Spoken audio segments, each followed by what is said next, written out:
Last week we read from the Gospel of St. Luke, where he talks about wanting to tell the story of Jesus. And before we get into the story of Jesus, we look back at the very beginning of the story where the understanding of Yahweh comes into the consciousness of people and then ultimately culminates in the person and the ministry of Jesus. And I look back at that, and you hear these stories of, Adam and Eve, and then there's Noah's Ark, and then we have Abraham and his sons Isaac and Jacob, and then the 12 sons of Jacob, and then they're in Egypt and they wind up being enslaved, and then Moses comes along and frees the people from the slavery of Egypt, and they go through the promised land. Moses feeds the Israelites with manna and quail. And then they finally get to the promised land where they're given the Ten Commandments. And when they follow the Ten Commandments, the story is, well, their lives work. When they follow Yahweh, their lives work. And yet inevitably they wind up going off the reservation. And when they do that, their lives begin to disintegrate and they become weakened. And so their story in the Old Testament is always this sense of God creating this covenant with his people, Israel. He is committed to them. They are committed to him for a while, and then inevitably they wind up, going off on their own way. And every time they do that, they start to experience pain and suffering, and their lives don't work. And then God calls them back, and then they return to this covenant love. And this goes on through the years, through 1000 BC, where we get into Saul and David and Solomon. These are the mighty, glorious years of the kingdom of Israel. And then we get into the prophets, where they're constantly calling the king to make sure that the king is always answerable to Yahweh, to not be too powerful. And then we move into times with the prophets where we move into 600 BC and 500 BC, where they're captured by the Babylonians and they have stories of being in exile and being away from their homeland. And then finally, again, restored back to their homeland.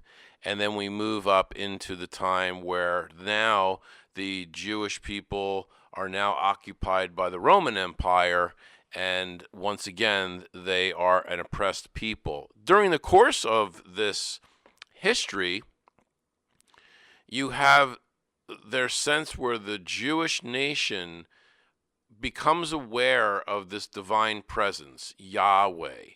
Interestingly enough, Yahweh meaning I am, the form of the verb to be. I am being itself. I am the essence of being and the presence that is in their lives.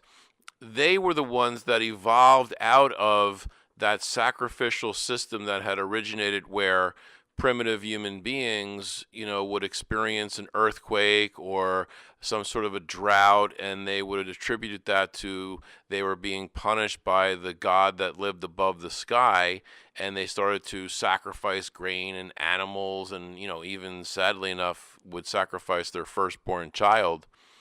And so it's out of that whole system that we move into the beginning of Jesus, where he is a Jewish man and he is a man of the temple, and he's listening to the scripture, and he hears the same scripture that everybody else is hearing, but he's hearing burnt offerings and sacrifices I take no delight, but a pure and contrite heart is what Yahweh asks of you.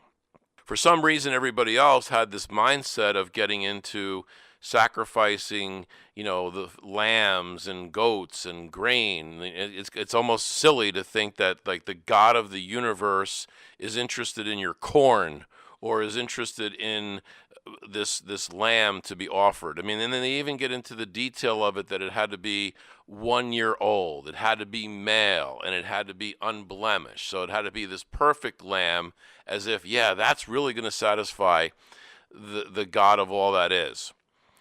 So out of this, Jesus sees this, and he starts his ministry, where he starts to talk to the people about transforming Judaism. Jesus didn't want to start Christianity. Jesus wanted to get the Jewish people to understand the heart of what Yahweh was seeking, and it was not into the sacrificial ritual of offering things as if God would be interested in that. So we have now today's scripture passage from St. Paul, the classic reading from Corinthians, which I'm sure all of you have heard at some point or another. It's typically used every time there's a wedding. And I wanted to address this and to have each one of us take a look at that, where Paul says that love is patient, love is kind, it's not jealous, it's not pompous, it's not inflated or rude, doesn't seek its own way, it's not quick-tempered, it doesn't brood, it doesn't pout, it doesn't celebrate over the wrongdoings of others. And you think about that, and every one of us would agree, yeah, that's what it really means to love. Every one of us, when we read that, knows deep down in our hearts that that is really the essence of what it means to love. But then we also have this question: how do I love compared to what we just read in Corinthians? This really is the heart of the message of Jesus Christ. Somehow it starts with all these stories in the Old Testament and the Ten Commandments and becoming a people, and they get into all their rituals and their ceremonies of how to wash pots and pans and what kind of food they can eat, what's kosher, what's not kosher. And ultimately, it's culminating in this message that we hear today. So it's almost like God is trying to communicate throughout history, first, his divine presence, his essence, and then move people along the way. And as we go through, we see those little sprinklings of those messages from the prophets, that what God is interested in is in your heart, and not in ritual, and not in ceremonies, and not in miters and croziers and incense, but one simple thing: where is your heart? So today, read that passage again from Corinthians chapter 13, verse 4 to 13, and ask yourself, how do you love compared to the words that we read today from St. Paul? How long? 9 minutes. I was all, yeah. Yeah, I could do it again.